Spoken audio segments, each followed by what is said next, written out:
And I joined them. Who could help it? It had been so well conducted from the imperceptible beginning. Fact and falsehood blended with such perfect art. And this last, an effect so new made with such world-old material. I cared nothing that I was the victim, and I joined them, but ceased, feeling suddenly somehow estranged or chilled. It was in their laughter. The loudness was too loud, and I caught the eyes of Trampas fixed upon the Virginian with exultant malevolence. Scipio's disgusted glance was upon me from the door. Dazed by these signs, I went out on the platform to get away from the noise. There the Virginian said to me, "Cheer up. You'll not be so easy for 'em that a way next season." He said no more, and with his legs dangled over the railing, appeared to resume his newspaper. "What's the matter?" said I to Scipio. "Oh, I don't mind if he don't," Scipio answered. "Couldn't yu' see? I tried to head 'em off from yu' all I knew, but yu' just ran in among 'em yourself. Couldn't yu' see? Kept hinderin' and spoilin' me with askin' those urgent questions of yourn. Why, I had to let yu' go your way. Why, that wasn't the ordinary play with the ordinary tenderfoot they treated you to. You ain't a common tenderfoot this trip. You're the foreman's friend. They've hit him through you. That's the way they count it. It's made them encouraged, can't you see?" Scipio stated it plainly. And as we ran by the next station, "Howard!" they harshly yelled. "Portland, 1256." We had been passing gangs of workmen on the track, and at that last yell the Virginian rose. "I reckon I'll join the meetin' again," he said. "This fillin' and repairin' looks like the washout might have been true." "Washout?" said Scipio. "Bighorn Bridge, they say, 4 days ago." "Then I wish it came this side Rawhide Station." "Do you?" drawled the Virginian; and smiling at Scipio, he lounged in through the open door. "He beats me," said Scipio, shaking his head. "His trail is turruble hard to anticipate." We listened. "Work being done on the road, I see," the Virginian was saying, very friendly and conversational. "We see it too," said the voice of Trampas. "Seem to be easing their grades some." "Roads do." "Cheaper to build 'em the way they want 'em at the start, a man would think," suggested the Virginian, most friendly. "There goes some more Italians." "They're Chinese," said Trampas. "That's so," acknowledged the Virginian, with a laugh. "What's he monkeying at now?" muttered Scipio. "Without cheap foreigners they couldn't afford all this hyeh new gradin'," the Southerner continued. "Grading? Can't you tell when a flood's been eating the banks?" "Why, yes," said the Virginian, sweet as honey. "But ain't you heard of the improvements west of Big Timber, all the way to Missoula, this season? I'm talking about them." "Oh, talking about them. Yes, I've heard." "Good money saving scheme, ain't it?" said the Virginian. "Lettin' a freight run down one hill and up the next as far as she'll go without steam, and shavin' the hill down to that point." Now this was an honest engineering fact. "Better'n settin' dudes squintin' through telescopes and cipherin' over 1% reductions," the Southerner commented. "It's common sense," assented Trampas. "Have you heard the new scheme about the water tanks?" "I ain't right certain," said the Southerner. "I must watch this," said Scipio, "or I shall bust." He went in, and so did I. They were all sitting over this discussion of the Northern Pacific's recent policy as to betterments, as though they were the board of directors. Pins could have dropped, only nobody would have cared to hear a pin. "They used to put all their tanks at the bottom of their grades," said Trampas. "Why, you get the water easier at the bottom."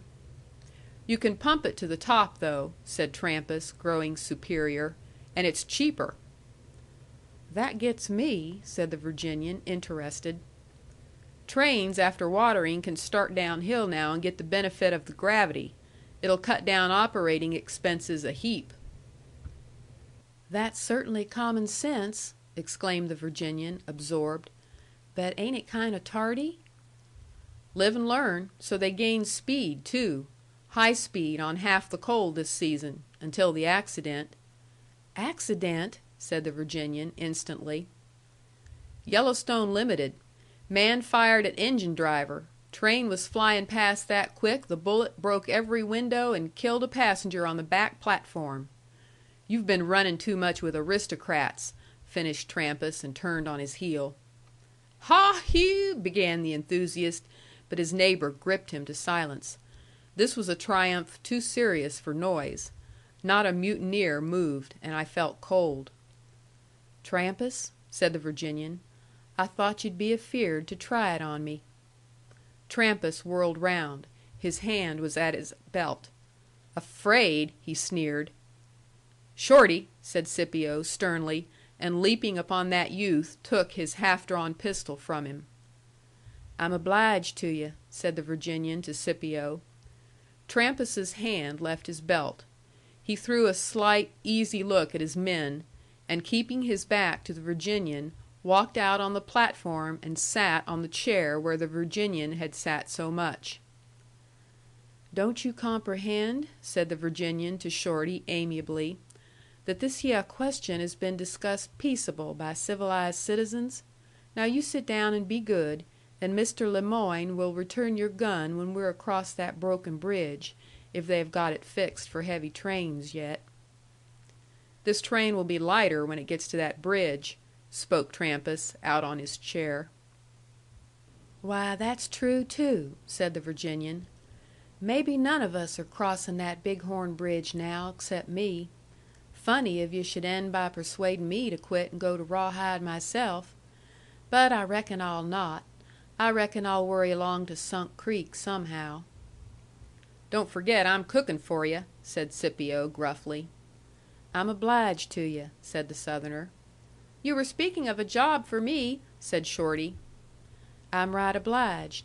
But yu' see, I ain't exactly foreman the way this comes out, and my promises might not bind Judge Henry to pay salaries." A push came through the train from forward. We were slowing for the Rawhide station, and all began to be busy and to talk. "Going up to the mines to day?" "Oh, let's grub first." "Guess it's too late, anyway," and so forth, while they rolled and roped their bedding, and put on their coats with a good deal of elbow motion, and otherwise showed off. It was wasted. The Virginian did not know what was going on in the caboose. He was leaning and looking out ahead, and Scipio's puzzled eye never left him. And as we halted for the water tank, the Southerner exclaimed, "They ain't got away yet," as if it were good news to him. He meant the delayed trains. 4 stalled expresses were in front of us, besides several freights, and 2 hours more at least before the bridge would be ready. Travelers stood and sat about forlorn, near their cars, out in the sagebrush, anywhere. People in hats and spurs watched them, and Indian chiefs offered them painted bows and arrows and shiny horns. "I reckon them passengers would prefer a leg o' mutton," said the Virginian to a man loafing near the caboose. "Bet your life," said the man. "First lot has been stuck here 4 days." "Plumb starved, ain't they?" inquired the Virginian. "Bet your life. They've eat up their dining cars, and they've eat up this town." "Well," said the Virginian, looking at the town, "I expect the dining cyars contained more nourishment." "Say, you're about right there," said the man. He walked beside the caboose as we puffed slowly forward from the water tank to our siding. "Fine business here if we'd only been ready," he continued. "And the Crow agent has let his Indians come over from the reservation. There has been a little beef brought in, and game, and fish. And big money in it, bet your life. Them Eastern passengers has just been robbed. I wished I had something to sell." "Anything starting for Rawhide this afternoon?" said Trampas, out of the caboose door. "Not until morning," said the man. "You going to the mines?" he resumed to the Virginian. "Why," answered the Southerner, slowly and casually, and addressing